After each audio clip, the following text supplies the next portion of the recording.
But enough about bureaucracy. Let's talk a little bit about how you set yourself up for success with the RFP document. How you identify and mitigate risk, and what risk you can shift, allocate to the industry and the development of the RFP, what's reasonable, what's not reasonable. Hopefully you'll be looking at all these issues from a risk perspective. What is a significant risk? What are the impacts of this risk? Who should own this risk? How should we allocate it in the contract if we're going to share it with the contractors? Start talking with the NEPA process. That enters into long-term design-build projects, public-private partnerships. As far as the schedule, how is the industry going to consider the NEPA process and the availability of the contract related to the NEPA process in submitting its proposal? So schedule is an issue. Footprints of the project can be an issue if the NEPA process is not complete when the RFP is released. How will that affect the proposers? And lastly, how are commitments made during the NEPA process rolled back into the RFP process? So all these things have to be considered if you're considering letting an RFP prior to the conclusion of NEPA. After NEPA, it's a little clearer on how those things can and should be done, but if it's done before NEPA is concluded, it presents some difficulties. When we revised our reg in 2007, we had to say that the RFQ could be issued prior to NEPA, the RFP could be issued prior to the conclusion of NEPA, but if you do so, you have to inform all proposers of the status of the NEPA process.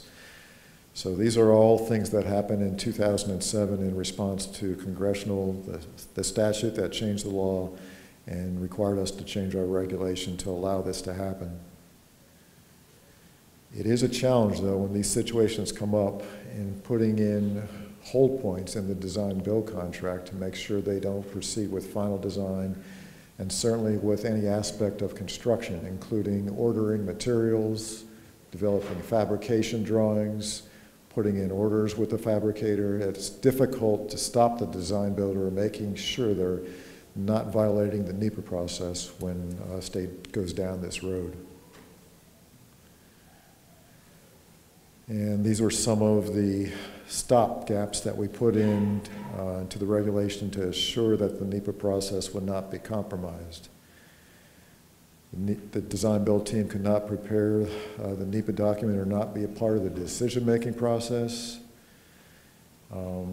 Regarding the RFP release, Federal Highway requires concurrence, but does not our concurrence and approval of the RFP document does not constitute an authorization of the project. And we also had some provisions regarding consultant use and conflict of interest, and those are all in 23 CFR 636-116. We tried to draw a line in the regulation that would prevent an organizational conflict of interest. Consultants like to take advantage of opportunities in the industry, either with the owner, representing the owner's interest in designing a project, developing the RFP document, or administering the project.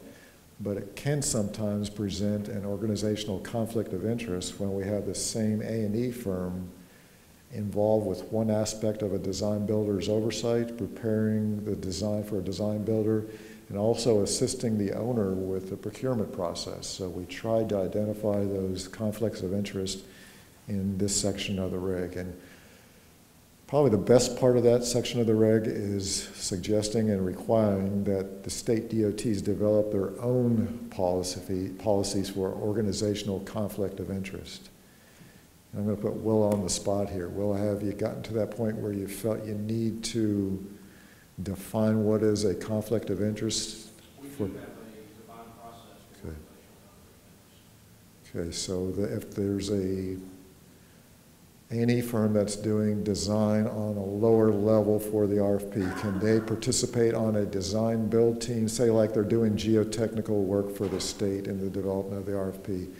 Could they participate on one of the design build teams that's proposing?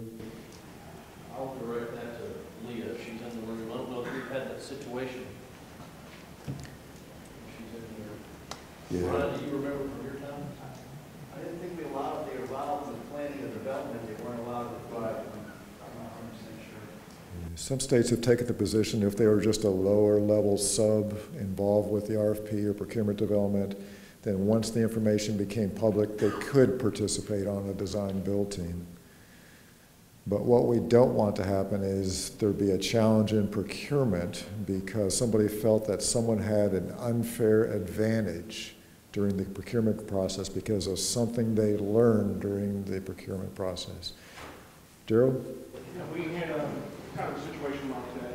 And basically the sub-consultant that just did the technical report as far as identifying the type of asbestos abatement.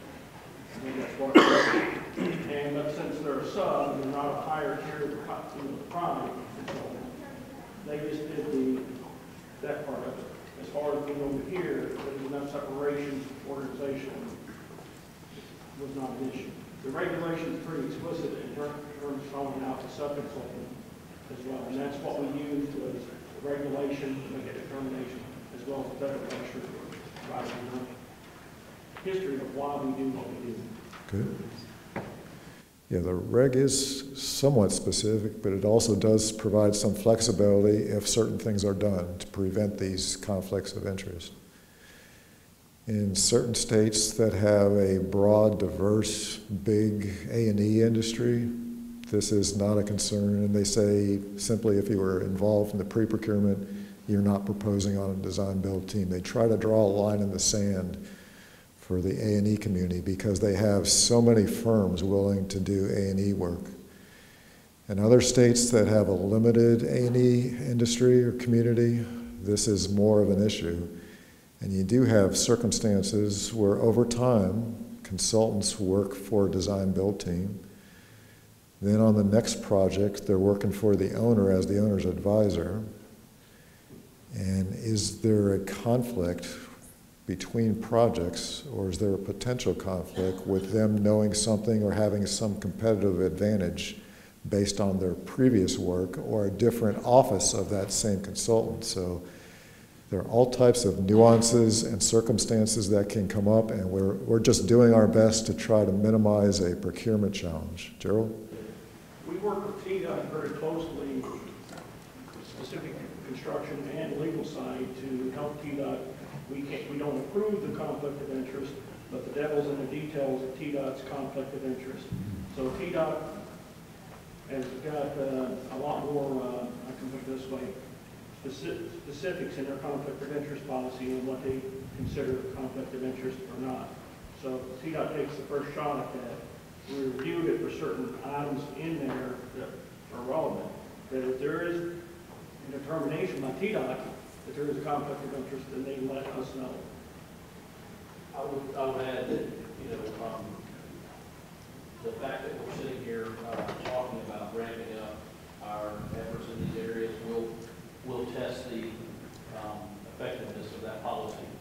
We frankly just haven't had a sample size to this point that we really tested, so we'll see going forward. I anticipate it to be more of an issue than it has been in the past. As with any policy, you think you've addressed it, but then as it's implemented, nuances, situations come up, and you need to re-examine certain aspects of it.